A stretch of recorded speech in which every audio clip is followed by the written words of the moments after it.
sou Luciana Midori, neurologista infantil, e hoje eu vou falar sobre a síndrome de Dravet. A síndrome de Dravet era chamada de epilepsia mioclônica grave da infância, e hoje a gente não utiliza mais esse termo porque ele ficou um pouco impróprio. O que significa? Quais são as características dessa síndrome? Uma epilepsia grave da infância que aparece em torno de 3 meses a 1 ano, uma média aí em torno de 6 meses, pode aparecer um pouquinho antes, até um pouquinho depois, mas a média é entre 3 e 9 meses. No caso da síndrome de Dravet, a gente tem que lembrar que acontece vários tipos de crise. A principal delas é a crise que a gente chama de hemiclônica. Então, são crises clônicas de um lado, de um membro, ou superior ou inferior apenas, ou de um lado do corpo.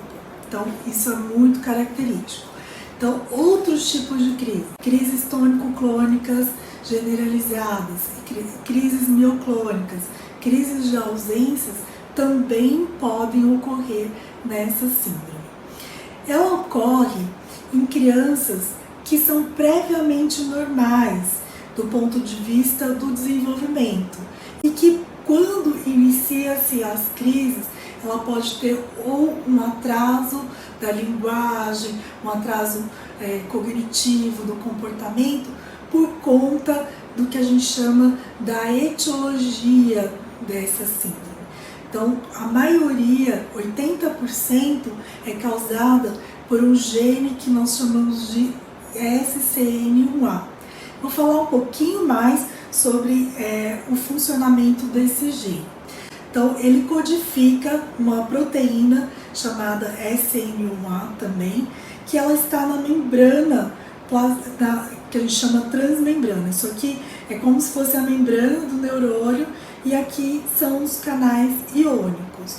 O canal de sódio, ele é muito importante para a transmissão sináptica, então para aquela transmissão nervosa, para os impulsos nervosos. Então, aqui simbolizado seria um canal. Quando você tem uma mutação, uma variante patogênica no SCN1A, você tem uma alteração, uma perda de função neste canal, que é o canal de sódio, a maioria dos pacientes.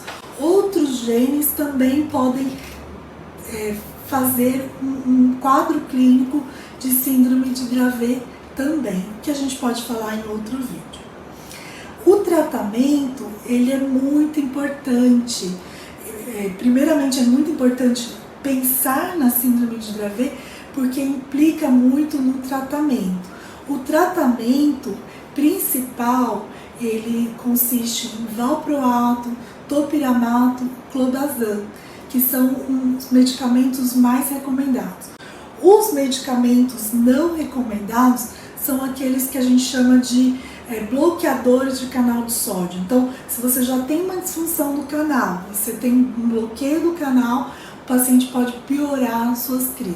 Por exemplo, a fenitoína, a lamotrigina, a carbamazepina, a oxcarbazepina e a vigabatrina são medicamentos não recomendados. Então, lembrando, vamos sempre pensar na síndrome de Dravet em crises epiléticas prolongadas, febris e afebris, nessa faixa etária, entre 3 meses a 24 meses, uma média de 6 meses de idade.